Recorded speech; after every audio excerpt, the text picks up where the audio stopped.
Unique হোটেলের এই সকালের নাস্তা। এটা কোকোনাট দিয়ে কি যেন একটা করছে, তারপরে এগ ফ্রাই, এটাও কোকোনাটের সাথে ওই চাপটির মতো দিয়ে ওটা পেঁচায় খেতে হয় নাকি। আর এটা হচ্ছে ফ্রুটস টোস্ট এবং অসাধারণ জুস, গতকালকে খেয়েছি, খুব টেস্টি ছিল।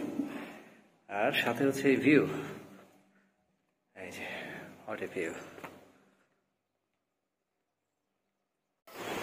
নাস্তা শেষ করে বের হলাম ক্যান্ডি সিটি ঘুরতে। ক্যান্ডি সিটিটা অনেক সুন্দর, চারপাশে পাহাড় বেষ্টিত এই সিটি কিন্তু এক কথা অসাধারণ। যারা শ্রীলঙ্কা যাবেন তারা অবশ্যই ক্যান্ডিতে আসবেন। এবং ক্যান্ডি লেকটা কিন্তু এক কথায় অসাম। বিকালবেলায় এই লেক পারে বসে কিছুটা সময় কাটালাম। লেকের এই মনোমুগ্ধকর পরিবেশ, চারপাশে পাহাড় বেষ্টিত এই লেক দারুণ লাগছিল, মনের মধ্যে এনে দিচ্ছিল এক প্রশান্তি।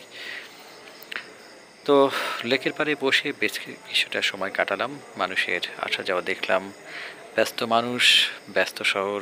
সো এই ব্যস্ত শহরে দাঁড়িয়ে দাঁড়িয়ে এখানকার ডিফারেন্ট কালচার, মানুষের আচার ব্যবহার, মানুষের চলাফেরা, এগুলোই খেয়াল করছিলাম।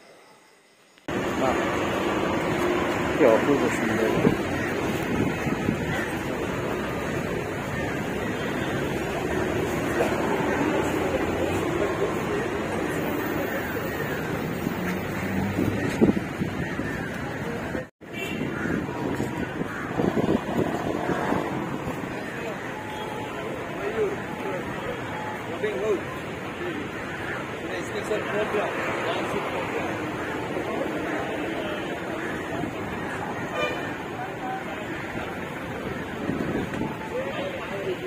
এখন দাঁড়িয়ে আছি ক্যান্ডি লেকে।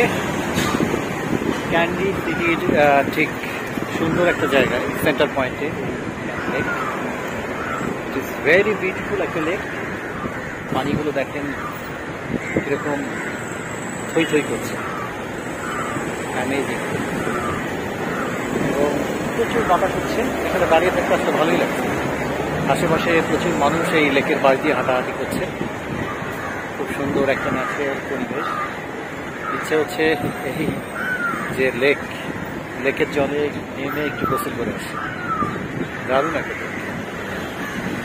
দেখুন ক্যান্ডি লেকের চারপাশে মানুষ হাঁটাহাঁটি করছে।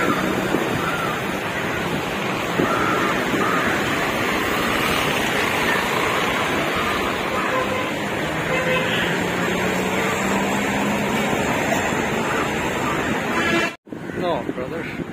Bike and show. Go, just 3 minutes by walking.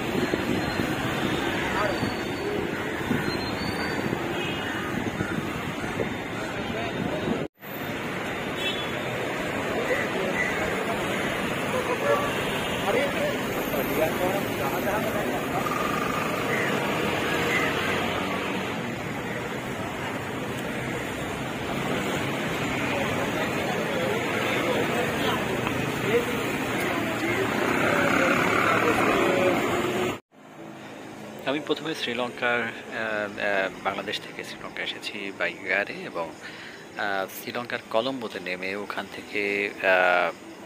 থেকে ট্রেনে করে চলে এসেছি ক্যান্ডিতে।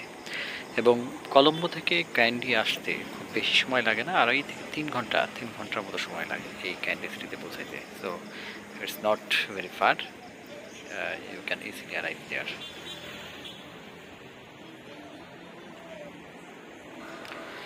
Please subscribe my channel. আজ এ পর্যন্তই, আবার দেখা হচ্ছে অন্য কোথাও, অন্য কোনো পর্বে। ধন্যবাদ সবাইকে।